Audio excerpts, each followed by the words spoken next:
And we're back. It's been a long time since we had a podcast out. Coronavirus did a really good job of stopping us from doing that. But we just came out of a lockdown, so we're going to try and sneak a podcast in before we go back and do another one. I'm joined today with Kishan. What's up, guys? Kishan here. As you guys know, he shaved his head because he's getting a little warm. I don't think anyone knows I shaved my head. Well, Kishan shaved his head, if you didn't know. Yeah. I'm Brandon, as usual, and we are at Sketches Inc. with Brandon. How's it going, guys? Brandon, why don't you tell us a little bit about yourself? What do you want to know? I'm a 35-year-old Scorpio. I enjoy long walks on the beach, and I enjoy drawing. So now that we have my Tinder profile out of the way. No, I'm 35, business owner, started Sketches Inc. 2014, and now we're here. And what is Sketches Inc. for those that don't know? So Sketches Inc. is a high-end custom paint and hydrographic shop. So we specialize in everything from cars, motorcycles, pretty much anything that paint will stick to, we'll paint it for you. So. Okay. Yeah. So what started your, I guess, passion for custom painting vehicles and just vehicles in general? So I was born in 85, and high school brought me to around 2000, 2003. And anybody who's our age knows that that's pretty much when all of the motorcycle shows on Discovery Channel kind of kicked off. Monster Garage, Orange County Choppers, all those kinds of shows. So right when I was in my kind of figuring out what I wanted to do with my life, all these shows kind of were presented to me. So that really got me going into, seeing these people have a passion for what they love doing, and they're doing it. Up until that point, people in their careers, you just did a job because you needed to make money. Very few people in my life influenced me to, say, if this is something you want to do, go do that, versus, get a job because it just pays well. So that really got my mind going initially of, okay, well, if I have a passion for this, why not make that my career? So that's kind of where the ball started rolling from there. I worked a bunch of odds and sods retail jobs. I think like most people do until you find something that you're really passionate about. I worked retail sporting goods for a number of years. And then I was in Ajax at the time. I moved back to Ottawa, and then a friend of mine who's working at an auto body shop, she knew I had done airbrushing and all that kind of stuff, kind of as a side hustle.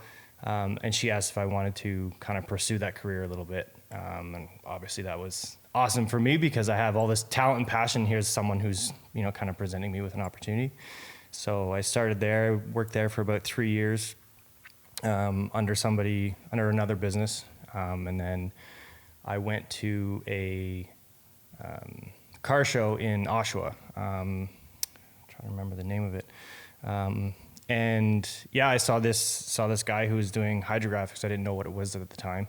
I knew it wasn't paint. I knew it wasn't vinyl. I knew it wasn't airbrushing. So I asked him, said, what is this crazy new technology that you're presenting? And he said, it's hydrographics. He gave me the whole spiel.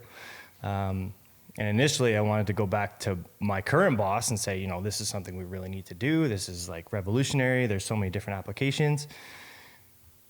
And then 3.5 hour drive home, I convinced myself to do it myself because this is my opportunity. No one's ever done it before in Ottawa for sure.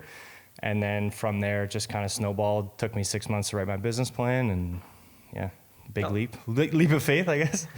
So that's awesome, man.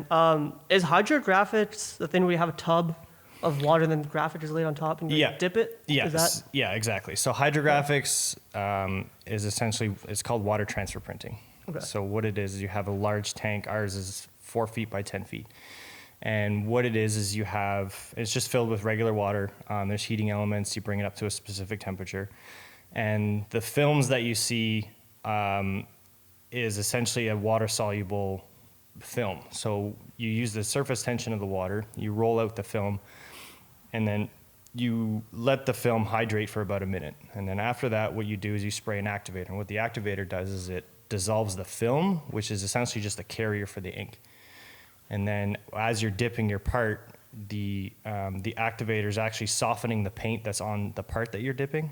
And then it essentially, because water takes the shape of its container, it wraps around everything that you're dipping in. That's cool. Yeah.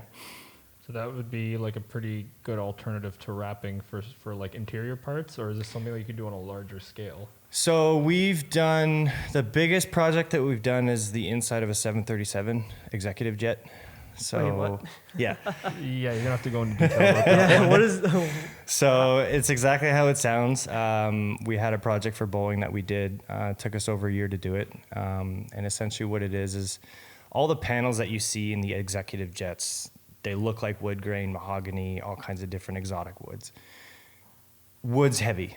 So you can't exactly throw in all this cabinetry into a 737 and expect it to lift off the ground because it's too heavy. So what they do is they take various materials, various honeycombs that are much lighter, and what they do is they apply hydrographics, in this case wood grain, carbon fiber, tile, essentially whatever you want the surface to look like, you then apply a hydrographic film on top of that to make it look like your finished product. So the entire interior of this executive plane is all hydrographics. So how did you get into did Boeing reach out to you for this, or did you reach out to Boeing, or was this kind of like an It was a open- little bit of both. It was done through a secondary company called Gal Aerospace. They're based out of Montreal. 2015, they contacted us for an initial project because we were so new, we just weren't set up for it. So we always kept in touch back and forth until kind of the opportunity came where, they had somebody else doing it. They couldn't exactly keep up with it, so they came to us, and then we finished the project essentially. So Now, is that something that was that just a showpiece for Boeing, or was that something that they? no, like, that was one of their wanted? flagship projects that they had. I think we've got 3 or 4 more kind of lined up for the future. So we're not sure when that's going to happen, obviously, Right. because of everything's going on. But yeah, we get some pretty big pieces in here. So That's amazing. I'm surprised Boeing would reach out to, yeah, Yeah, shop in Yeah. Ottawa or just. Yeah. or just I in mean, general, yeah. reach out to It's so anybody to cool. be like, hey, let's collaborate. That's pretty yeah. awesome. The cool thing with our shop is that we're not exactly pigeonholed to one industry. So Right. obviously we focus heavily on cars and motorcycles, but we do everything from custom prototyping. So for example, there's a lot of industrial design companies in Ottawa.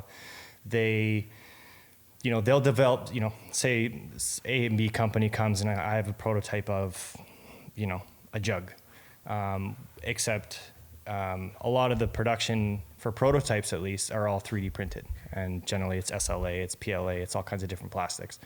So in order for them to bring that product to market and bring it to their suppliers and say, this is what we're doing, they want it to look like the finished product. So for example, we've done everything from laptops, phones, feminine products, like literally everything that you can think of. We did a hydro dam water foil that you basically put into a river, and it creates hydroelectric power. We've done a lot of stuff. Most of it's under NDA, but we've done a lot Yeah. of really, really cool stuff that, nobody's ever really seen until it comes to production. So if I wanted to disassemble one of my cameras and I brought the body parts to you, you would be able to just hydro dip it Yep. in whatever pattern I Yeah, wanted. so the limitations, I would say, for hydrographics is definitely it has to fit in the tank. It has to be a rigid to semi-rigid product, and we have to be able to put paint onto it. Okay. Obviously, there's certain restrictions because essentially when you're putting a hydrographic film, you have a 2-dimensional shape, and you're trying to wrap it into a 3-dimensional object, right? So there's going to be stretching, there's going to be imperfections and all that kind of stuff. So over the years, obviously, you learn, when someone brings you something, the best way to do it or the best way to try it. Sometimes you have to do it 6 or 7 times just to get it perfect. So there's always the YouTube videos that you see, the 30 seconds, and it makes it look really easy. It's not. It's not, yeah. Okay. In theory, it's very easy, but when you're presented with an odd-shaped product and you have to figure out, okay, how am I going to make this film wrap around the entire surface? There's definitely a lot of thought and practice that has to go into it for sure. Yeah, I remember I saw one of those 30-second hydro dip Yeah. videos, somebody doing it on a guitar. Yeah. And I was like, oh, I could totally do this on my PlayStation controller. Oh, and no. I just put some water in a tub Yeah. and spray painted a bunch of paint on the surface and then put it in, and it did not look good. Yeah, we fixed a lot of jobs, let's put it that way. I actually did something similar with a canvas though, like not on an actual, Yeah, so you 3D use the object. oil-based paint? Yeah. So I just like splattered some stuff and I actually used a recycling bin and used a garbage bag and lined it. Yeah. Filled with water. My mom was pissed. She's like, what are you doing? Why are you wasting Yeah, water? Yeah, pretty much. And I was Yeah, like, don't worry, I'm just like splattering paint. And my dad's like, what are you doing? Anyways, and it's pretty cool. So I guess it's not. I mean, it's very different hydro dip and versus just throwing paint on water. It's a similar process, but obviously the materials and everything are a little bit different. But Yeah. Okay. So would you say that Boeing project was your favorite project that you ever got to work on, or would something like definitely not my favorite project. No. Give me a breakdown of some of your favorite projects that you've worked on, be it automotive, motorcycle, or anything else. Definitely this thing. Unfortunately, it was finished in 2020, so we didn't exactly get a good chance to. I mean, there was no shows, Right. so we couldn't bring it out. We finished it at the end of 2020. We only got maybe a couple weeks into it, out of it, sorry, so we're going to see a lot more in that in the near future. We did a Civil War era coffee grinder. That was really cool. So like 1800s. Yeah. It was a big, massive. It's on our website. It's essentially a massive coffee grinder. It's got big wheels. Right. You can, like I said, you can see it on our website. But that was definitely a cool project. We did a vintage Dayton weigh scale. So the scales that you used to see in the confectionaries. Where they used to measure out your coffee and your flour and all that stuff. So we restored one of those. We did a beer fridge for Budweiser. We did a bunch of phone chargers for Lincoln Navigator. What was that about? It was through another company, Right. Power Stick. They make they're just down the street from us actually. They make portable phone chargers. Okay. And there was a company that they had in the States. They wanted to do kind of a promotion for Lincoln Navigator, and we made them look like we had, I think, 1,500 of them we had to do.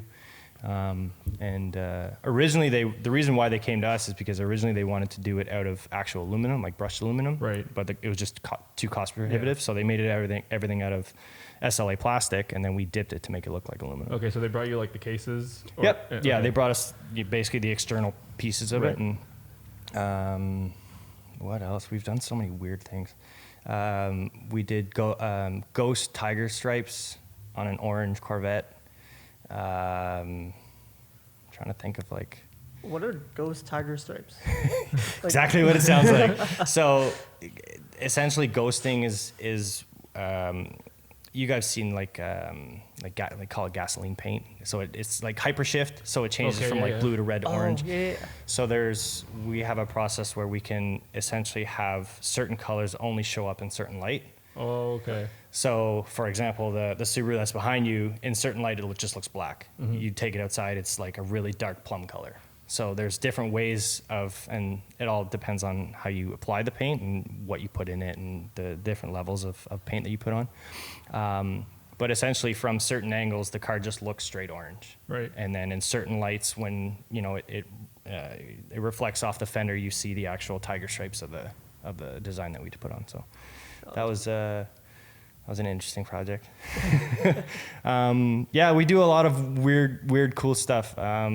It's one of the things that I love most about this business is that, and the way that we've set it up is that you're never doing a fender. You're never doing fenders all the time. Mm-hmm. My old shop, we had a contract with Hyundai. We were doing Hyundai bumpers and collision stuff, and it's just the same thing over and over and over again. We get helmets, we get, like I said, feminine products, we get, I'm trying to think of all the crazy stuff that we've done.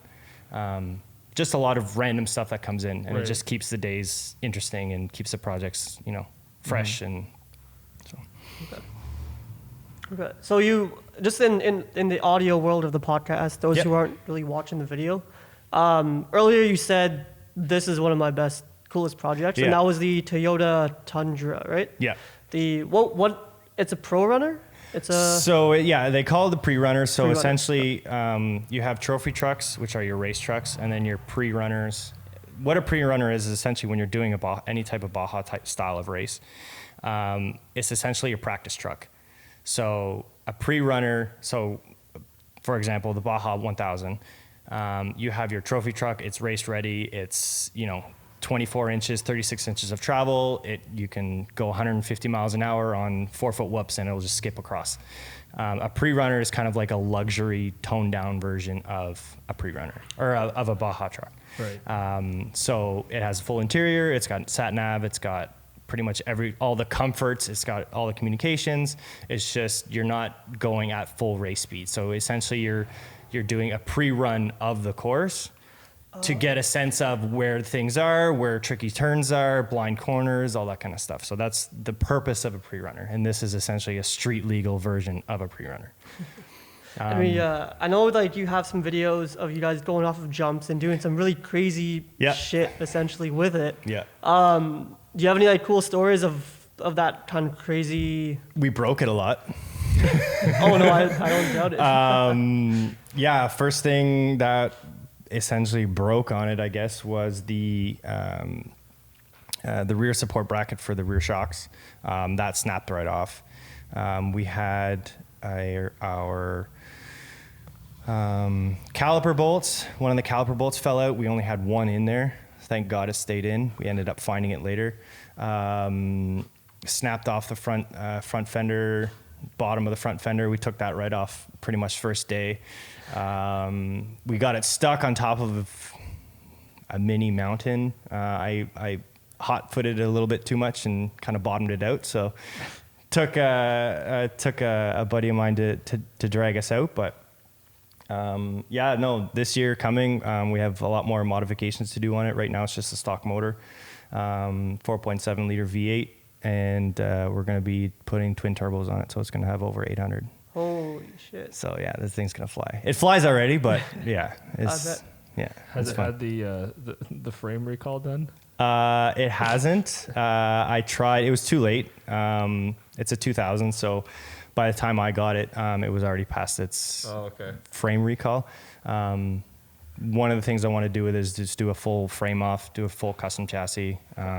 Eventually, I want to do trailing arms in the back. All kinds of stuff. Mm-hmm. It won't be street legal for much longer, put it that way. So no, that's fair. It's my daily driver, daily summer driver. No way. Yeah. I get a lot of looks, that's for sure. No, I love that it's not just a show car. It's something that you use and like abuse and take to like. Oh yeah. People complain that we're a paint shop and there's paint chips all over it. I'm like, I fucking use it. Like, you know what I mean? It doesn't. It's not babied. It doesn't get washed very often. I take a hose to it once every while. It looks better when it's dirty anyway. So. Yeah. It's definitely used and abused, put away wet kind of thing. So that's awesome. Yeah. Who are I know you got like a lot of sponsored stickers or just some of your buddies or something. Like, who are the people who are involved in the build? So there's a lot of people actually involved. Pretty much the only reason this truck actually got built is because of our sponsors. I knew. So to take it back, I got this truck completely stock. It took us basically 6 months to make it look like this from bone stock, nothing done to it, no engine work, nothing. And I've always wanted a shop truck. It's kind of a staple of custom shops. You have your kind of flagship promo vehicle. Mm-hmm. As you can see, just looking around the shop, we're not like a regular shop. We do things differently and we're proud of it. There's a lot of other businesses, mainly construction businesses, all kinds of different businesses in Ottawa, and they all do the exact same truck. It's a lifted F-150. They put some tires on it. They put some wheels on it, and that's pretty much it. I didn't want to do a bro truck. I think they're useless. No offense to anybody who has one. We're about function and over form. So if it doesn't work, it looks cool, but if it doesn't work, it's useless. Mm-hmm. So going back to what I started at, it was a completely stock truck. I knew that building a pre-runner is going to be really expensive.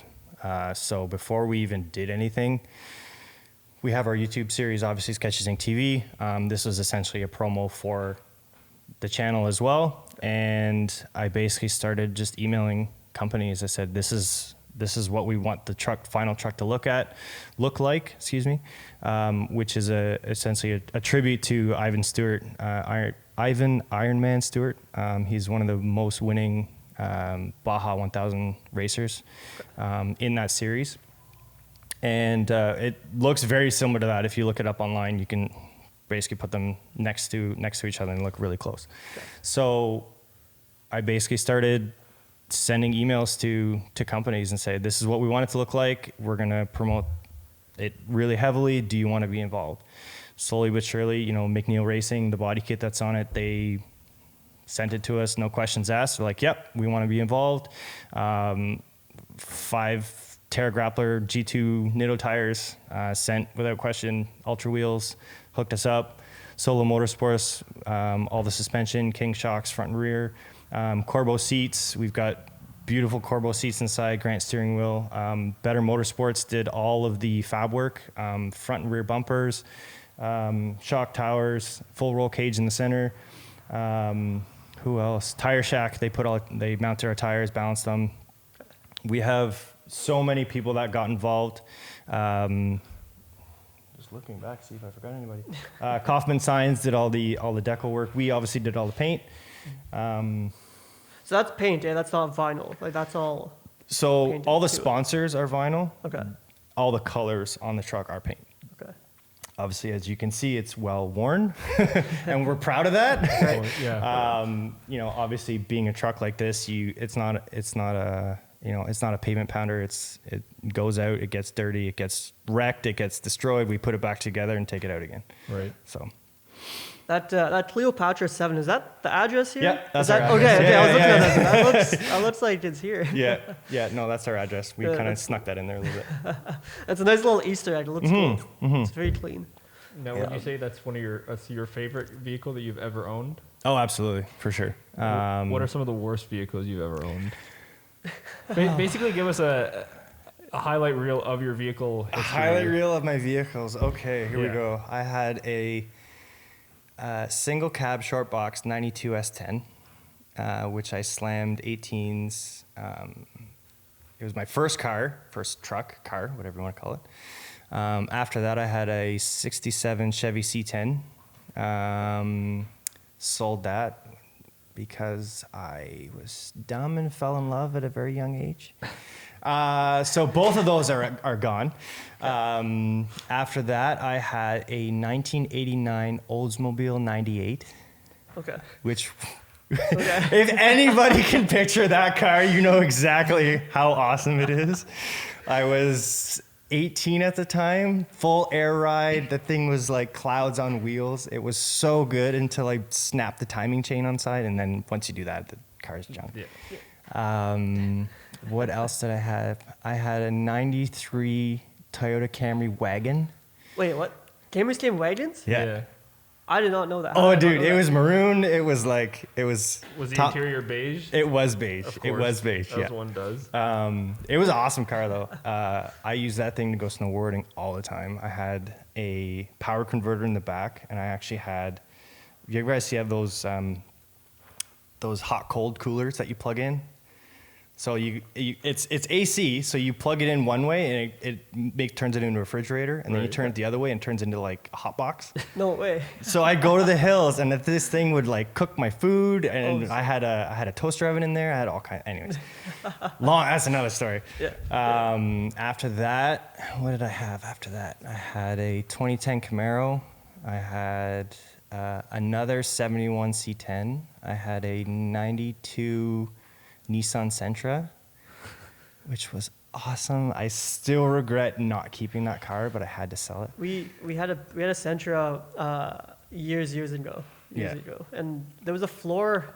There was a hole in the floor in the rear. So like as a kid, I would look down and be like, see the pavement just going by. And my dad would be like, "Legs up." That thing was standard. It was only a 4-cylinder. It didn't go very fast, but it ran, it started, it just kept going. Every time it rained, it would leak through the windshield. So I couldn't have any passengers when it rained, but that's fine. My buddy's parents had that same era Sentra, and I remember we had just gotten our license, and we were going to pick his mom up from work, and he started it, and the thing just redlined itself. Oh yeah. And we couldn't get it to stop, so we just tried to get it to her work with this thing Full on- red line. full, just holding Just onto the screaming. brakes. It was Yeah. it was fun. After the Sentra, what else was there? After the Sentra, what did I have? I had this, but it was completely stock. It was black. Right. And that pretty much brings us this to now. I have this, and just picked up a 2010 Forester, Okay. which I'm going to be turning into an overlander. So Nice. Is that the one that's outside? Yeah, Okay. So Okay. I'm super stoked for that. As one does. Yeah, 3 of the guys here have Subarus, so yeah, we're gonna have a little gang of overlanders running around Ottawa, so it's gonna be awesome. That's awesome. Yeah. I do love an overlander. I've seen so many pictures of this one guy in the States. He's got a Cayenne Yeah. that he's set up, and I'm like, that's white people money right there. Yeah. That is It's definitely just- white people money. But the thing is that you can do it for relatively cheap. If you get the right vehicle and, put a little bit nicer tires on them, functional, you know what I mean? It's function over form, really. But I mean, it's a Cayenne though, so like it's not like they're. Oh, yeah. cheap. No. I mean, it's a terrible vehicle to choose, but whatever. Yeah. Yeah. Yeah, so Oh, that brings us to now, pretty much. Okay. Okay. We had a couple more questions. Can't really see because my goggles are my Fogged glasses are all fogged up from the mask and stuff. What was the one you had a really good question that you wanted to ask him? I'm trying to remember which one it was. Okay, so there's a lot of complaints now with the way cars are being designed and that they all look exactly the same. Yeah. They're all the exact same. Do you agree with that statement? So my opinion on that is if you look at car manufacturers, every 5 years, they copy each other. So if you look at the, I call it a Ford Titan, the Nissan Titan, but it looks like a Ford now. Yeah. That's why. Okay. From what I understand, design patterns expire after every 5 years. So whenever they change their body style, usually they copy someone else who that body style did really well, so they'll take certain things. But yes, I completely agree that cars are starting to morph into each other, and it's just they look very streamlined. That's why I like old stuff. Yeah. I think I'd have to agree with that too. Yeah.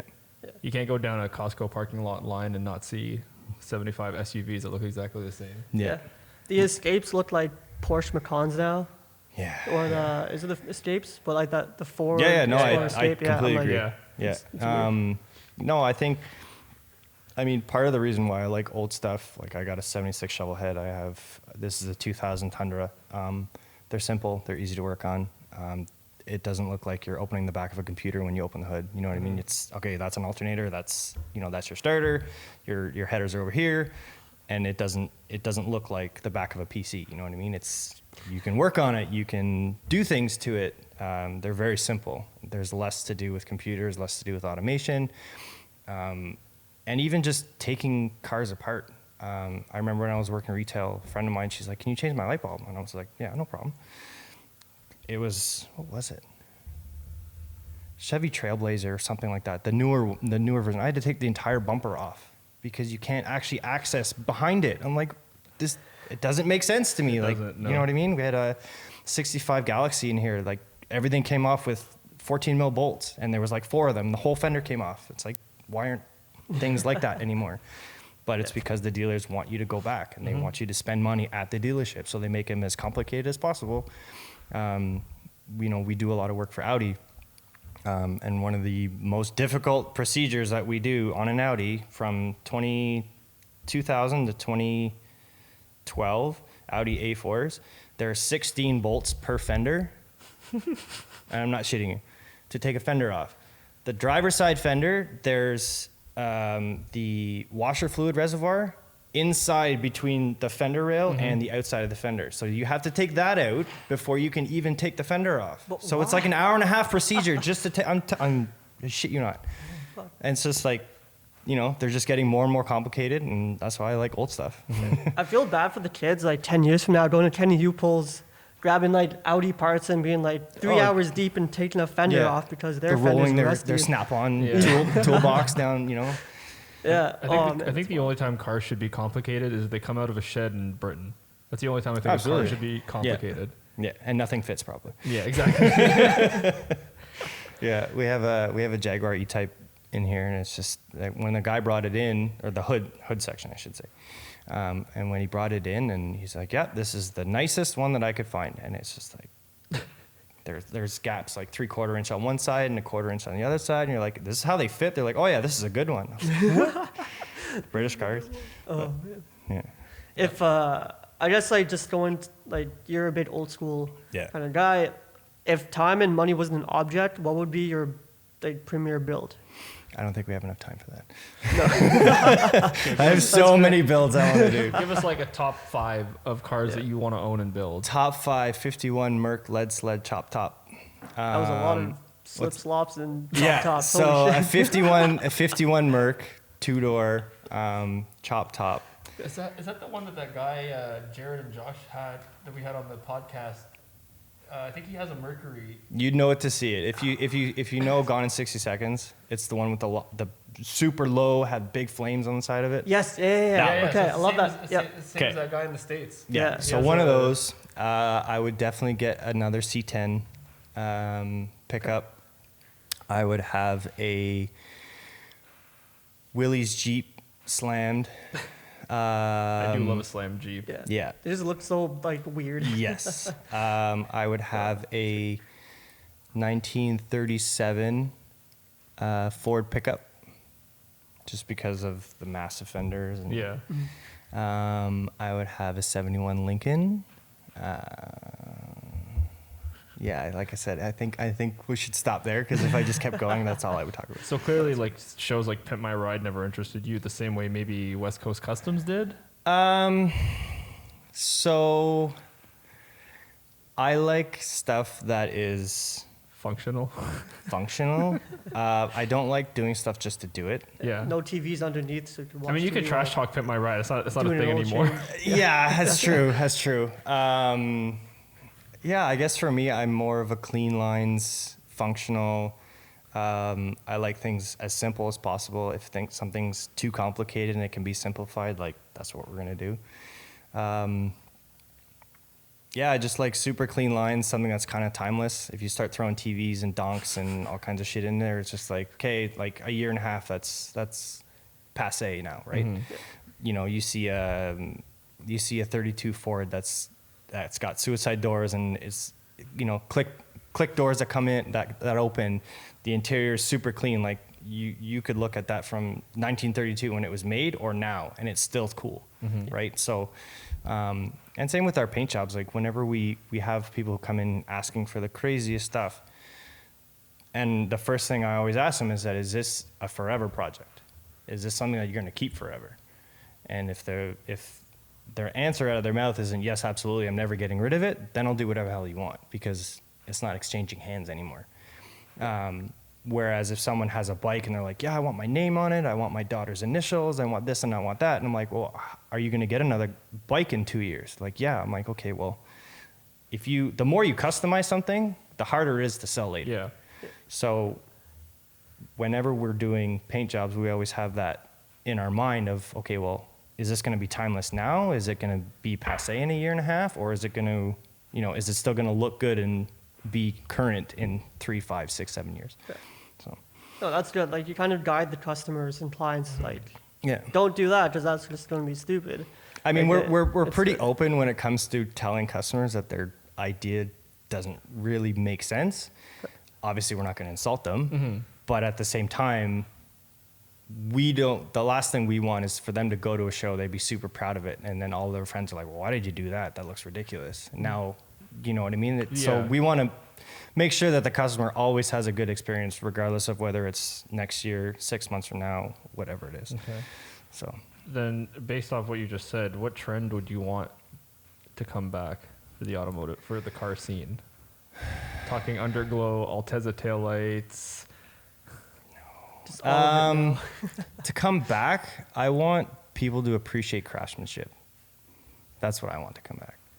I feel like we're in an era of throwaway, give me the next best thing. I think it's starting to happen a little bit, mostly because of the pandemic and what's going on. So all these, people don't really feel comfortable going to box stores anymore. They want to support the mom and pop shops that they've grown up, and this person has a business down the street. They want to support that person. So I think a lot of people are kind of changing that mindset of, I want to support local businesses and I want to support craftsmanship. And I think we're starting to see a little bit of a renaissance there.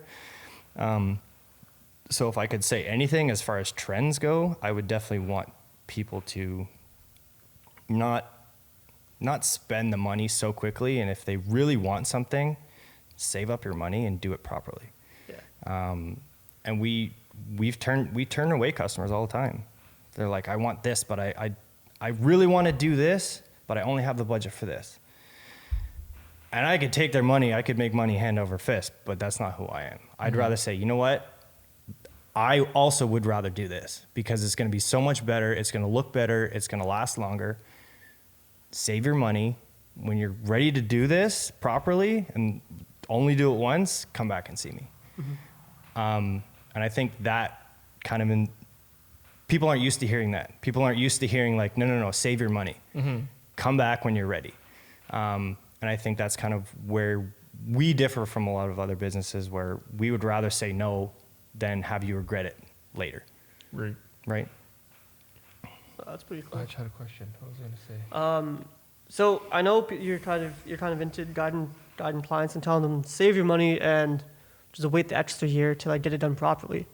So a lot of people now I kind of see doing wraps versus paint. I know where this question's going. So like, I remember like on Facebook I saw like a post about like, wrap is kind of I'm pretty sure I posted that. Was that you? Okay, I remember seeing it, and there was like 50,000 comments of like everyone like getting mad. It's like, well, the thing is like, yeah, if you can afford wrap, go wrap. But the thing is, it's not gonna last. It's not gonna look as good sometimes. Yeah. But at the same time, wrap is then so expensive. Yeah, to the point where like I don't know what the price of a paint job is, but to me, when I see people saying like, oh yeah, it's like a $5,000 wrap job, like to me that seems like a pretty half. I mean, you're in paint job. territory there. Yeah. Yeah. They're doing like all the trim removal anyways, whether it's paint or wrap. Yeah. But then you just don't You get should. something Sorry, permanent. they should be doing the trim removal. Yes. Some people don't. Being in the industry, I've Not seen going to a lot name of horror names, but stories, we all know a couple. especially on convertibles. I don't know why. Yeah. So now that I actually have a chance to explain why I said that, I think there's a time and a place for everything, except dip. Plasti dip should never have been invented. It's like, no. I remember doing my wheels screaming right now. Yeah. My wheels white and worst I'm probably idea. going to get a lot of hate mail for that, Horrible. but sorry. No, but I agree because the whole thing with dip was that it's an affordable alternative to. It never looked good. It I don't never care what looked anybody good. said. It never looked good. If you think dip looked good, you need to have your eyes checked. It just always came out looking like rhino liner. It's all over the textured. car. It never laid smooth. or even. It never came off nice. I don't care what anyone said. Whenever somebody brings in something that they have plasti dipped, I charge double because I got to take that crap off. And I'm like, sorry, it's a garbage product. It takes forever to take off. Even if you use all the solvents and all that crap that they sell to take it off, it never comes off easily. Yeah, we've had detailers have to take plastic dip off rims and stuff on trade-ins at work. Oh, it's terrible. And it's a nightmare. It's a nightmare. No, and because nobody does it properly. Yeah. They either put way too much on and it runs, and then they try and do all kinds of stuff to fix it, or they don't put enough on, and then it's a nightmare to take it off. Yeah. So, in my opinion, like I said, there's a time and a place for everything. If you appreciate quality and you want something to last, why would you put a Band-Aid on something just to make it look a little different for a year or 2 years or however long it lasts? The other thing is that in order to get a quality wrap job, you have to pay just as much for paint anyways. Now, a lot of people will say, well, you can take it off. Okay, you're not the one taking it off, I can tell you that much. And if it's not done properly in the first place, you have to do 3 times as much more work just to be able to rewrap it. So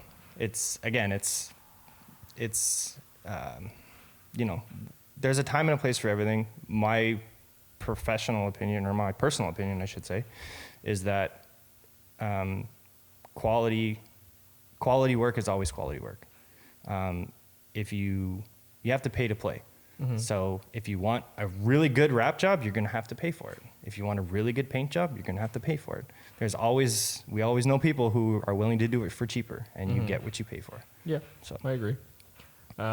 Would you ever recommend for someone trying to get paint done on a car for them to do the prep work themselves? No.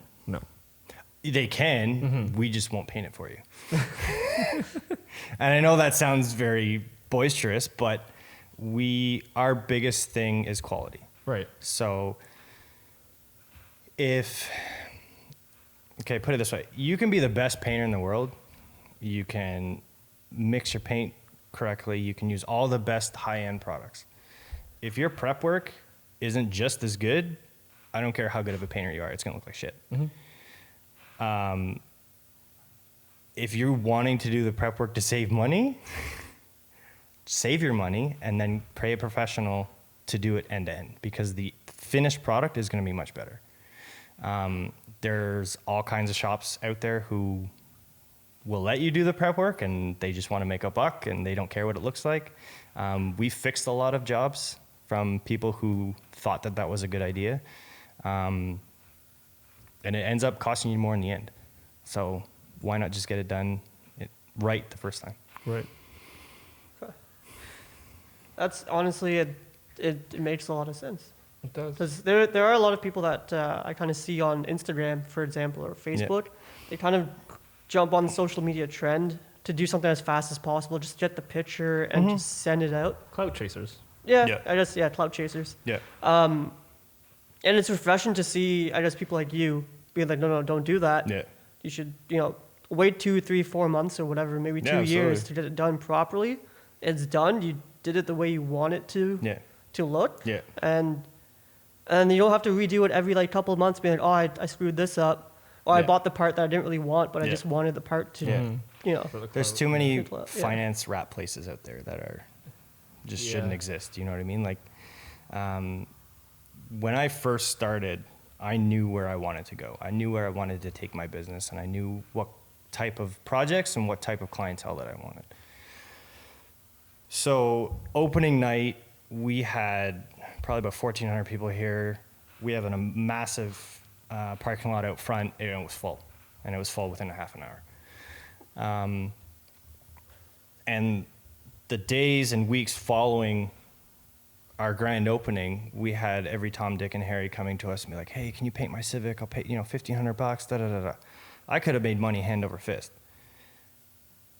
But the problem with doing that, and if you want to be known for quality, is that once you get known for something, especially known for doing shitty work, it's really hard to get out of that. Hashtag Mako. What's that? Hashtag Mako. $500 paint jobs. Don't get me started. Listen, you didn't say it. I said it. Okay, no, that's fine. Yeah. We'll give dig your own hole. Okay. We'll give you some time at the end to shit talk any other shops you want. I knew I wanted to work on Ferraris. I knew I wanted to work on Lambos. I knew I wanted to work on big, expensive projects because I appreciate quality. And I know those people who are going to be bringing those types of vehicles in also appreciate quality. So if you get known for doing $1,500 paint jobs, even if progressively throughout the years your work gets better and it gets more stellar and it gets this and this and that, once it's on the internet, it's always going to be there. Yeah. So anybody can go back into your history and say, okay, well, that's where they started. Am I really going to bring my $250,000 R8 to you and say, hey, I need a bumper job? Probably not, because they want somebody who stands behind their word, who knows exactly what they're going to do, and they know what quality they're going to get. If you start from behind the 8 ball, it's a lot harder to get up here starting from down here. Yeah. So I turned away a lot of people, and it hurt me in the beginning, but now 6.5 years later, there's no question about you go to Sketches Inc., you get quality. And that's been basically from day one. So if you want something done properly, go to somebody who appreciates quality, who will give you their absolute best, and who loves what they do. Loves, no, that's, you know what I mean. Yeah. I was like, that wasn't a good sentence. No, it makes sense. Has anything... Restart. Brandon, no speech. Restart. Has, Loading. Has anything during your experience in the last 6.5 years, has anything made you want to step away from the business? Every day. Every day. And if anybody who's an entrepreneur knows exactly what I'm talking about. Yeah. You have to be very comfortable being uncomfortable. Yes. And what I mean by that is everything changes so quickly. You have to be able to pivot on a dime.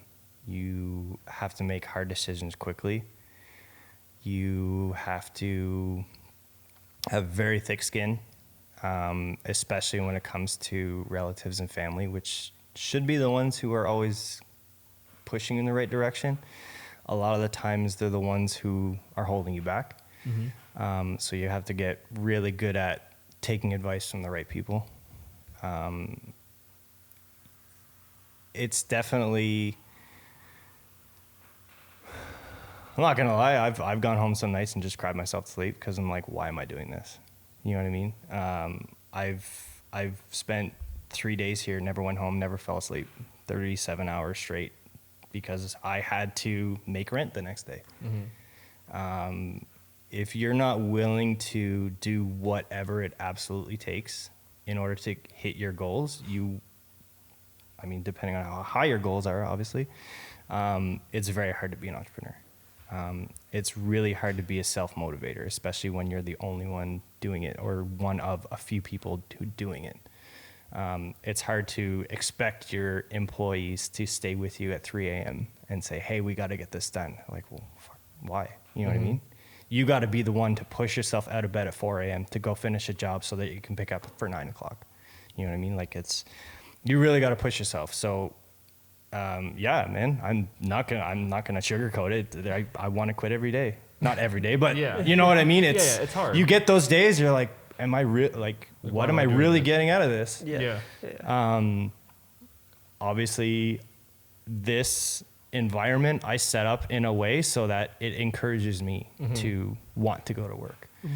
If I left all the walls white and everything was sterile and you know what I mean, it looked like a shop, yeah, it would suck coming in every day. But I have graffiti on the walls. I've got all kinds of old trinkets all over the place. I've got an amazing group of guys who love what they do. I love them to bits. They're like my family now. So yeah, you get your hard days for sure. You got to find as the entrepreneurs say, you have to find your why. Yeah. If you don't have a why, you're not going to succeed. So. Wow. I guess Business talk with Brandon. That was honestly, That's a whole nother podcast, dude. it's very motivational, like hearing what other business owners in the automotive industry have to say about like their hardships and their speed bumps they have to go over. Absolutely, man. And like as a business owner, I know Brandon. He's kind of he's part of the Greasy Bitch, so he kind of sees what I go through, and I see what he goes through. Yeah, He's part of it. He's I always can't take a picture if my life depended on it. Yeah, I can for talk. sure. That's all I can do. Hey, man. Yeah, but there's a voice, and he's got the voice for it. Yeah, for sure. So like I understand, maybe not to your extent, but I get the difficulties that you come across. Yeah, absolutely, and man. it just makes it so much easier to kind of continue when I hear other people's kind of hardships and like how they battle it and stuff. It's Yeah, it's motivational for me. We've almost closed 3 times. And I shit you not, like literally being here 3 a.m., having to make rent the next day. And you start, your dollar signs start going on in your head and you look at your project, you're like, okay, that's 200, that's 400, that's this. Okay, I'm missing $600. I got to start calling clients. We're like, hey, remember that, helmet that you talked about painting? Like, do you want to get that done now? That's real, man. That's like, you got to do whatever you need to do in order to keep those bills paying. You need to keep your employees paid. There's been weeks where I can't pay my employees. Thank God I have the crew that I have that they don't go anywhere. They know where we're going. They know how hard I'm working for them, and they work just as hard for me.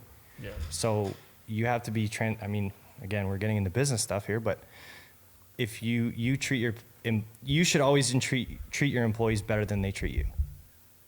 And a lot of people may not understand that, but it's like they're the whole reason that you can stay open. Yeah. You can't do, as a business owner, you can't do everything yourself. You can, but you can only grow so much. At some point, you have to train your employees and your staff to like take all the knowledge out in your head and just kind of drop it in everybody's brains and be like, okay, you're responsible for this now because I have to go do this. So you have to have a lot of trust. You have to have a lot of, self-motivation. You have to motivate your team too. Yeah. So, Yeah, definitely being like we're obviously not in the same industry, Yeah. but this is still a creative and artistic passion and industry that we're both in. Yeah. And nobody ever wants to pay for art. Yeah, it's different. They'll gladly pay Yeah. $3,000 for a belt from Gucci, Yeah. but have some good quality content or worked under their vehicle, and Yeah, that's absolutely. like It's hard to part with it. Well, see, I saw it all the time when I was working. We have $200,000 cars come in, Yeah. and they have like Chinese tires on them, Yeah. or like caps brakes. I'm like, It's priorities, man. Exactly. It's priorities. Yeah. It's the clout chasing without. Like I said, I used to work retail. I used to work sporting goods all the time. You get these people who come in, they drop $5,000 on a new ski setup. Everything head to toe, top of the line, everything. Like, hey, helmet. They're like, what's the cheapest helmet? You're like, what? Oh no. Really? Like, you're gonna splatter yourself on the side of a mountain, and then now all your $1,000 equipment is useless because you're dead. Right? Oh yeah. That was It's priorities. Oh, I get it. It's so the whole creative and content creation and artistic creation stuff is all so vital for a culture. Yeah. Regardless of what the industry that is. And people keep disregarding how important it is. Oh, absolutely. And I think it's because everything that you see is free. Like YouTube, Instagram, all that stuff is free. They're like, well, why do I have to pay for that? Yeah. Yeah. But it's like, do you want good anything? Yeah. I think more people need to understand that art and creation is not just a hobby. Yeah, absolutely. There's a lot that goes into it, and if you want something good, you have to be willing to pay for it. Yeah. It's not easy to take pictures. It's not easy to paint cars because you'll be like, oh, that's a good paint job, but then you see like an imperfection in it, and that's all you'll focus on. So you have to understand that people work hard to make sure that you never see an imperfection in a car. Oh, absolutely. Or photos or YouTube videos. For sure. I'm gonna butcher this story, but I'm gonna try my best to say it. So there's this old kind of analogy when it comes to craftsmanship and people being good at what they do. So there's a boat builder, and they have this engine that's in their boat, and they cannot figure out how to fix it. It's broken. They have all kinds of mechanics come in. They look at it, blah, blah, blah, blah, blah, blah. They have this one guy who comes in, and he spends 4 hours with a little hammer. He's tink, tink, tink, tink, goes around the entire engine, tries to figure it out. And he takes one hammer, and he hits it in one spot, and the engine comes to life. And they charge him, or he charges the boat builder for a ridiculous amount of money, right? And then the boat builder comes back to him and says, why are you charging me for so much? You're only here for an hour. He said, yes, but it took me 14 years to be able to do that in an hour. Mm-hmm. And that's, I think, what a lot of people forget is that, when you bring me a $50,000 Harley and I charge you $15,000 to make it look like it just came out of an Easter egg. People don't realize that it took 400 hours to make it from stock to look like that, right? They just see the final product. They don't see us here at 4 a.m. sanding. They don't see 40 hours of block sanding. They don't see all this extra stuff. They just see, okay, I brought it in like this and it came out like that. Mm-hmm. Yeah. So for us, our saving grace has always been, we get a lot of customers who come in, they say, well, I want this painted, how much is this? And we give them a price, and they're kind of like, why is it? So Tom, Dick, and Harry down the street can do it for a third of that. Okay, well, here's why we do this. Yeah. We take every extra precaution. We do 40 extra steps that Joe down the street won't do. And we're also going to make sure that it looks like glass. It's not going to peel. It's not going to flake. And if it does, we're going to fix it. That's what you're paying for. You're paying for quality. You're paying for peace of mind. You're paying for this paint job is going to look perfect in the next 10 years, and I'm never going to have to do anything other than polish it. That's what you're paying for. And I feel like a lot of people are missing that connection of anything. I can just buy something on Amazon. Well, you know, they don't realize that somebody actually made that. Yeah. Somebody made the machinery to make that product, to put it together, and then it's shipped out. Yeah. There's that weird disconnect, and I think there needs to be more explanation of. That's part of the reason why we do these YouTube videos, or we started doing the YouTube videos, is so that our customers can look us up and say, okay, well, here's the justification of why this is so expensive. It's because we had to do all of these steps in order to take it from this to that. So Yeah, no, I definitely agree. That's a good way to prove why, you know, quality is so important, is lifespan of things. yeah, absolutely, Yeah, for sure. And I think the reason a lot of people don't see the importance of it is because we're in like a very buy something new, get rid of it. Buy something new, get rid of it. Yeah. Nobody fixes Yeah, anything definitely. anymore, Yeah, unless they have to, exactly. right? Yeah. Shit, gotta go to Kenny's. Yeah, Gotta go to exactly. Taft. I don't know. Yeah. BMW problems. No, for sure. We're definitely in a throwaway age. Yeah.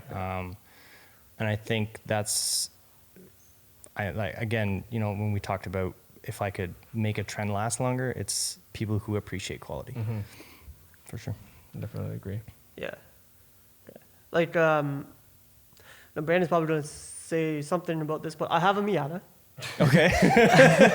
My He condolences. can't go anywhere. That's what I was. He's like a vegan. I am vegan, by the way. There you go. Okay. You just proved my point. Miatas and vegans. There we go. Perfect. That's why we're on a podcast together.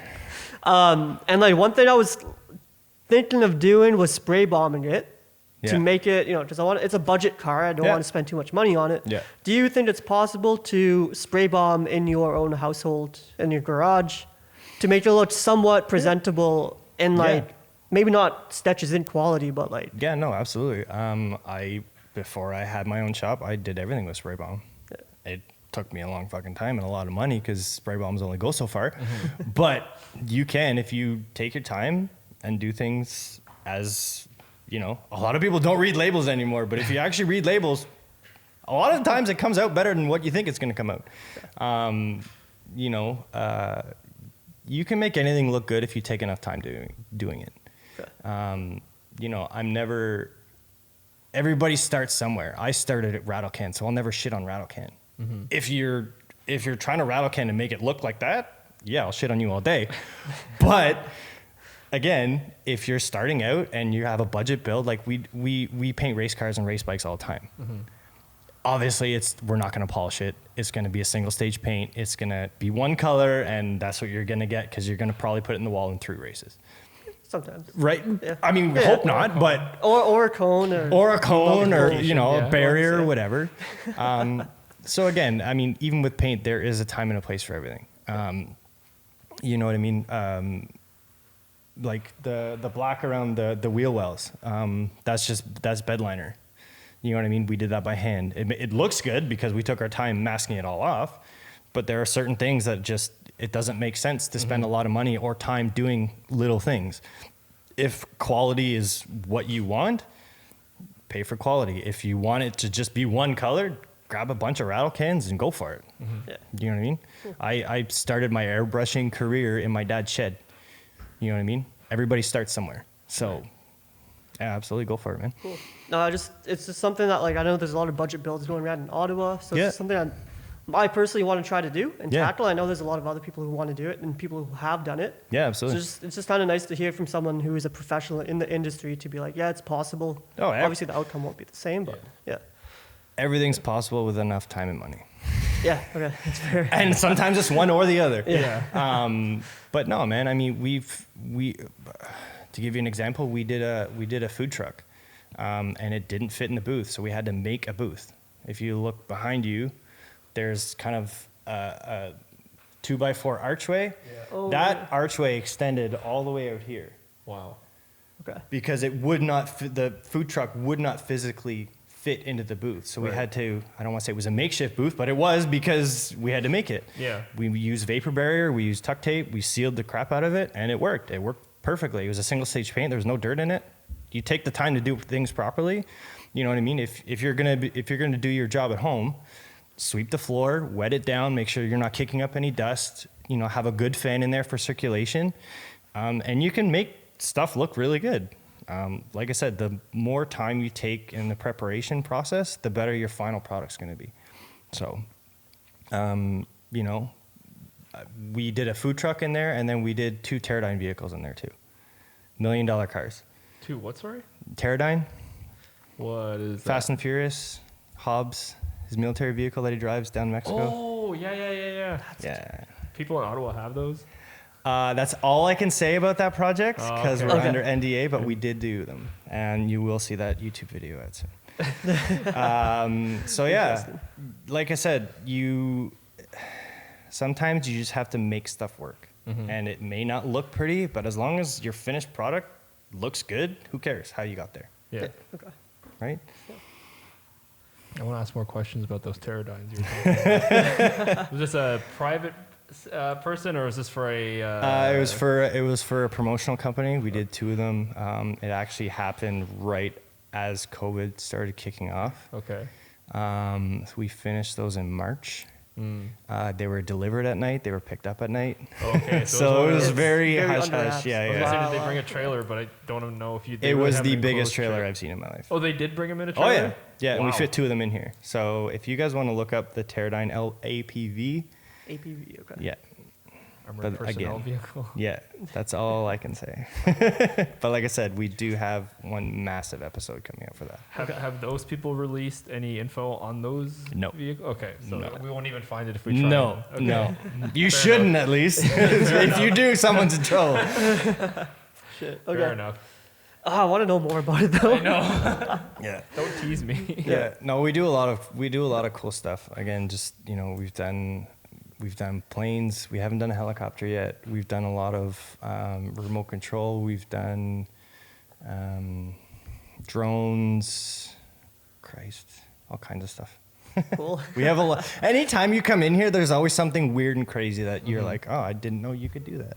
Right. So keeps things interesting. Yeah, I'm sure that keeps all of your, I guess, your family members here in the shop, like, on their toes too. Be like, oh, like, we just got, I don't know, a fucking panhead double 360 Majigger Yeah. right here. Whatever Yeah. the hydro diff. I don't even know what the hell that's called. Yeah. That's a Brandon too. 76 shovel head. Shovelhead. Yeah. Okay. So that's my. I don't know what's the shovelhead. So shovelhead, basically, if you hear kind of old school Harley talk, is the cylinder heads. They Yeah. look like the end of a shovel.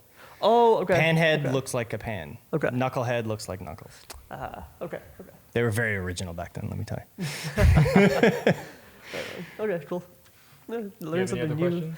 I know you have one really I good have one question. very important You're question. You're Uh-oh. waiting. I'm gonna let you go. Okay, so this is a very heated debate. Oh God. Um, Between who? the internet. Okay. This is one of the most hated cars in the automotive world. Okay. It's one that I think is one of the best cars Okay. that ever came out, and it's the Pontiac Aztek. Where do you stand on that? You could say triggered right here. Okay, so hear me out. Yeah, Why yeah. I love it is Breaking Bad. wasn't even a fan of Breaking Bad. If you look at everything in the SUV, compact SUV, full-size SUV market, I find a lot of the new stuff coming out pulls some design element from the Pontiac Aztek. It's like pulling garbage out of a guy. Yeah. I wouldn't say garbage. Oh, we can use this. We can use. It's all the stuff they throw out. They're like, yeah, we can use this. Throw that shit on there. I mean, like, I know they weren't super reliable Yeah. or durable, but I think Say more things. in a world where, especially at that time where everything American looked exactly the same, Yeah. everything Japanese looked exactly the same, I think that it was one of the They threw a wrench in it. underappreciated Yeah. risks that a major manufacturer absolutely. took, and it came with a tent and a mattress and a cooler. I actually didn't know that, so that's interesting. I mean, value. Yeah, the look was a little. Ugly as hell. How dare you? It was original for its time. The world was not ready for that structure of vehicle on wheels. I don't think they ever been That's why ready, I asked man. the question, because I think it was a super influential car. It was the right car at the wrong time. Mm-hmm. And a lot of people just hate it because I feel like they're being told. It's like the Nickelback of the automotive world. Well, It's like you just love to hate it. I do like Nickelback too. Point made. Yo, he's gonna find himself a Aztec, and you're gonna nickel back the shit out of it. What does that even mean? I would do that. I would do it just to see it drive off a cliff. We could tow it there. We could tow it there. That's right. That's right. There's our. Why does every shop, Every shop. yeah, even though the last shop that's that we were at, it would. I didn't air even know it was compressor. on. Honestly, it's just habit turning it on. So. Yeah. No, that's fair. So you agree with the internet that it is an ugly car?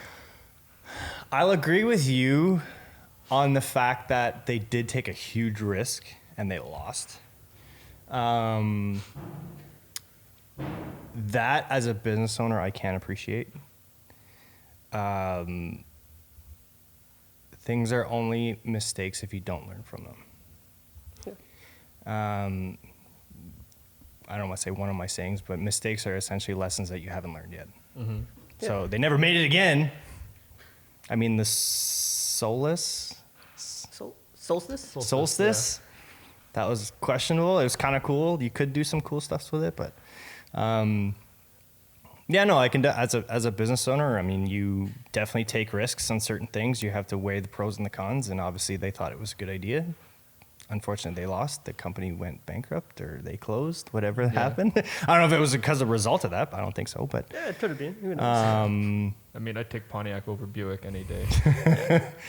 yeah, older Pontiacs for sure. Yeah, I do love. There's a guy in the States. I forget his Instagram name. He's got a GTP Grand Prix, and it's like slammed Nice. on some big, not big wheels, but Yeah. some like 18, 19. 442 Cutlass. They just The look Cutlass so Cutlass. good. I'd take one of those. Yeah. Yeah, no, I mean, as a business owner, I would never personally buy one, but I can definitely appreciate, someone saying, yeah, this is a good idea, and be like, yeah, let's, bet the house on it. Sometimes you win, sometimes you lose. They lost, but, they obviously hopefully learned from it. Okay, Pontiac Aztec or PT Cruiser? Walk.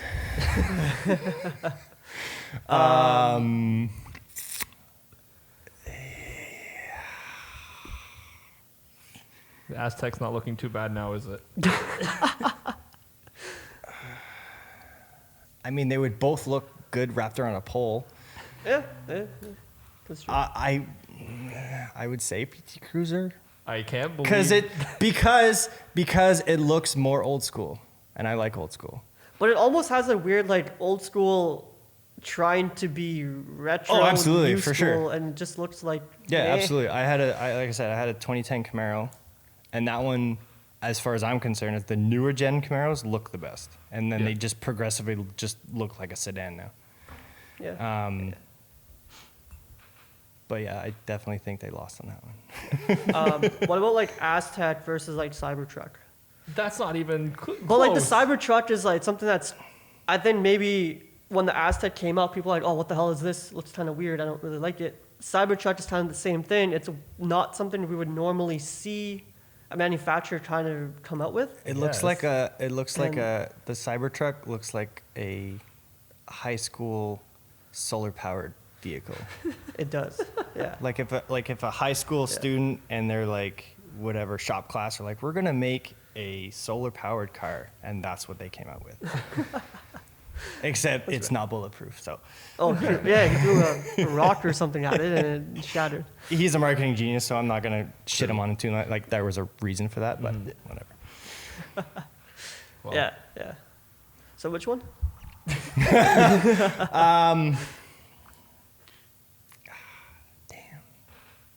You got to pick one. You can't. I know. I'd probably no say more the walking. Cybertruck just because it's different. Okay. 0 for 2. It's Okay. more different. It's more different than the Aztec. Yeah, that's fair. For sure.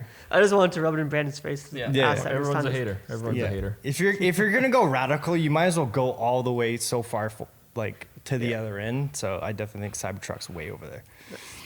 For sure. Just hurting Brandon's feelings all day. I've got Every no day. feelings. And on that bombshell, Yeah.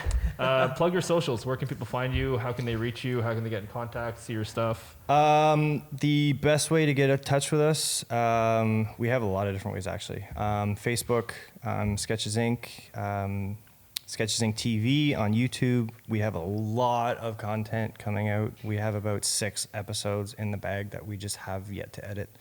We have a lot of really cool builds that are coming. We're doing a lot of different stuff with our YouTube now. Before it was kind of infotainment. Now it's kind of straight docuseries style. A lot longer episodes. Our goal is to essentially have episodes where you're going to sit down in front of your TV instead of just watching them on your phone. Like everything's shot in 4K, super high quality, all the editing, sound quality is top notch. Sketches Inc. TV, at Sketches_Inc. For Instagram, we post a lot of stuff. We try and do it daily. Yes, Instagram, Facebook, YouTube, sketchesinc.com, INK, not INC. So come check us out if you guys have questions. If you appreciate quality, come see us. Awesome. Sweet. Yeah. Thank you for being on the Thanks for having second me, man. This episode was of fun. season 2 Yeah, absolutely. of the Flat Tire. The Corona season. The Corona season. For sure. Awesome shot. Like honestly, I've never been behind the scenes here, and everything here looks so interesting. Everything's very pleasing to look at. Yeah. Hopefully in summer, like when things kind of stop Yeah, or absolutely. eventually stop with COVID, it'd be nice to have maybe another meet here. We could see everyone out and stuff. That'd be cool. We used to have meets twice a year. Obviously, last year kind of threw a wrench in everything. As long as we're able to, we're definitely going to have a block party like we did last year. We're going to do it bigger, obviously, because everybody's kind of been stifled in that sense of everybody just wants to get out and enjoy cars and talk and actually have conversations with people again. It's face to face now. We have a lot of stuff planned for this year. As long as everything's good, bikes, cars, trucks, everything's welcome. You're gonna see more of us for sure. Sweet. Awesome. I'm looking forward to it. Yeah. Also, yeah. No, go ahead. Sir.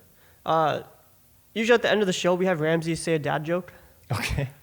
We did not prep any. Do you have a dad joke? You can't just ask the guest if they have a bad joke. Why not? If you don't, that's I'm fine. I'm definitely the oldest in the shop. I'm 35 and I feel ancient compared to my employees. Are you hip with the slang, with the yeets? No, I am not by any stretch of. You know the name. I am not with it, as the kids say.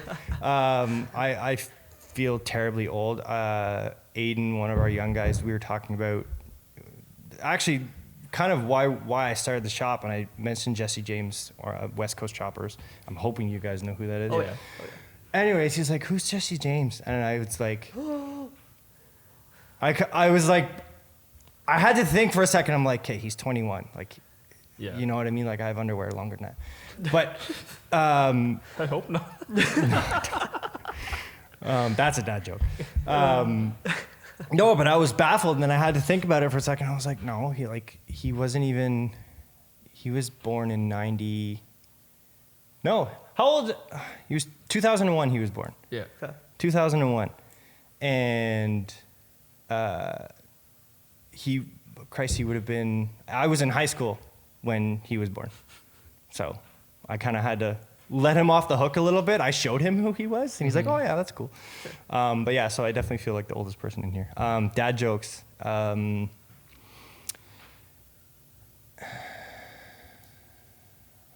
Give me a second. There is one I usually use. Somebody will say, "Oh, I had a thought," and I'm like, "Oh yeah, I thought I smelled burning." It's kind of like one that Fair I have. enough. Yeah. But yeah, There terrible. But I'm sure I'll think of more after all the cameras are off. But As one does. yeah, as one does exactly. Well, that's the end. Thank you for watching. Thank you to Brown Bag Coffee Roasters for providing the fuel Excellent I coffee, needed for sure. for getting 3 hours of sleep last night.